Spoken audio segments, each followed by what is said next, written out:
یہ جو ہمارے ہاں دیوبندی بریلوی ہیں، امام ابو حنیفہ رحمہ اللہ کی تقلید کیا وہ کہتے ہیں کہ ان کی کرتے ہیں، پھر ہم ان کو عقیدے میں کیوں نہیں لیتے ہیں؟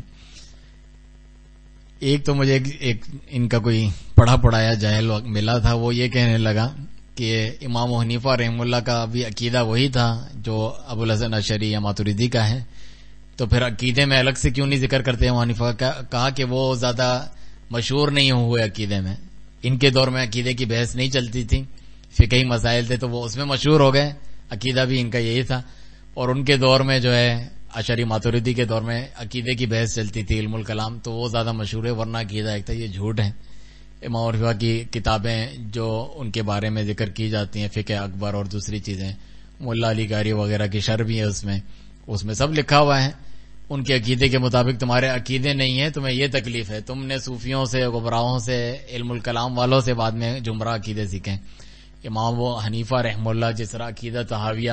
امام ابو جعفر الطحاوی حنفی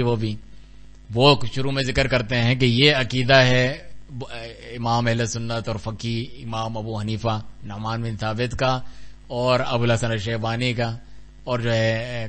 قاضی یوسف کا، ابو یوسف کا، تینوں جو بڑے ہیں ان کا نام لیتے ہیں عقیدہ طحاویہ کے شروع میں،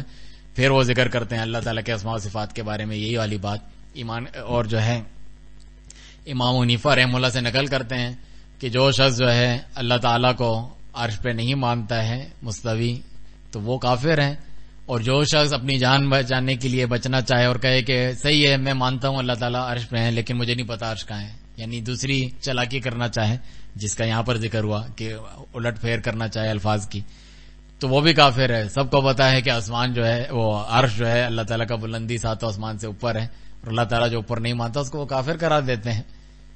تو پھر ایک آدمی نے جواب دیا، جس طرح امام مالک کو بھی کسی نے کہا تھا کہ اللہ تعالیٰ عرش پہ مستوی ہے، کس طرح مستوی ہے؟ تو امام ابو حنیفہ رحمہ اللہ سے کسی نے کہا قرآن میں جو ہے وَهُوَ مَعَكُمْ أَيْنَمَا كُنْتُمْ، اللہ تعالیٰ تمہارے ساتھ ہے جہاں بھی تم ہو۔ تو امام حنیفہ کو بھی کوئی دلیل دینے لگا، انہوں نے کہا یہ اس طرح ہے جس طرح تم کسی کو خط لکھتے ہو، وہ دوسرے شہر ملک میں بھی ہوتا ہے، بیٹا گھبراؤ نہیں، تمہاری طبیعت خراب ہے میں تمہارے ساتھ ہوں، یعنی میری سپورٹ تمہارے ساتھ ہے، تو دیکھ رہا ہوں سن رہا ہوں وغیرہ۔ یا کوئی اوپر کھڑا ہوا ہوتا ہے جو فوج کا کمانڈر ہوتا ہے کسی قلعے پہ، فوج گھبراؤ نہیں آگے بڑھو میں تمہارے ساتھ ہوں، ان کے ساتھ کھڑا نہیں ہوتا، دور سے بول رہا ہوتا ہے، یا خط لکھ کے، یا جدید وسائل ہے جس طرح فون پہ بھی انسان کہتا ہے، تو اس کا یہ مطلب ہے انہوں نے کہا، یعنی وہی سلف کا جو عقیدہ ہے کہ اللہ سبحانہ تعالیٰ اپنے علم اور قدرت کے اور اپنی مدد و نصرت کے ساتھ ہیں، تو یہ ان کا عقیدہ ہے، یہ ان کو ماننا نہیں ہے، اس لیے امام حنیفہ کے عقیدہ کا بائیکاٹ ہے۔ اسی طرح امام ابو حنیفہ رحمہ اللہ سے ثابت ہے کہ یہ بات مکروہ یعنی حرام ہے، جو پرانے علماء جب کسی چیز کو مکروہ کہتے تھے اس کا مطلب حرام ہے، موجودہ دور میں جو مکروہ کہتے ہیں اس کا مطلب حرام نہیں ہے، بس ایک ایسی چیز ہے جس کو چھوڑو تو اچھی باتیں کرو تو گناہ نہیں، لیکن پہلے والے علماء جب کہتے تھے مکروہ تو وہ تحریمی ہوتا تھا، جس طرح امام ابو حنیفہ ہیں تو وہ کہتے ہیں مکروہ یعنی حرام ہے کہ اللہ تعالیٰ سے مخلوق کے وسیلے سے دعا کی جائے، پیارے نبی کے وسیلے سے، فلانے کے وسیلے سے، جبکہ ان کا یہ عقیدہ ہے، حنفیوں کا، دیوبندیوں کا، بریلیوں کا عقیدہ ہے، ان کی کتاب عقائد علماء دیوبند میں لکھا ہے کہ ہمارے لیے جائز نہیں بلکہ اچھی بات مستحب ہے کہ رسول اللہ صلی اللہ علیہ وسلم کے وسیلے سے اللہ سے دعا کی جائے کہ اللہ پیارے نبی کے وسیلے سے ہماری یہ چیز دور کر دے۔ بلکہ کل ساتھی یہاں بیٹھ کر ان کے دارالعلوم دیوبند کے فتاوا دیکھ رہے تھے، اس میں تو یہ بھی کہتے ہیں، ویسے تو اپنے کو توحیدی کہتے ہیں، ہم توحیدی ہیں، ہم بھی وہابی ہیں، ہم بھی صحیح ہیں، اور قبر والوں سے نہیں مانگنا چاہیے، کہتے ہیں کہ نبی صلی اللہ علیہ وسلم کی قبر کے پاس جب درود و سلام بھیجنے جائیں ان سے آپ مانگ تو نہیں سکتے، مانگنا اللہ سے چاہیے، لیکن ان سے دعا کی درخواست کر سکتے ہیں۔ ایک تو ہے ان سے ڈائریکٹ مانگنا یا ان کو کہنا کہ اللہ سے دلا دیں، اس کو وہ شرک کہتے ہیں، لیکن اللہ سے دعا کی جائے ان کے وسیلے سے جو بدعت ہے اس کو بھی وہ جائز کہتے ہیں۔ یہ ایک تیسری چیز ہے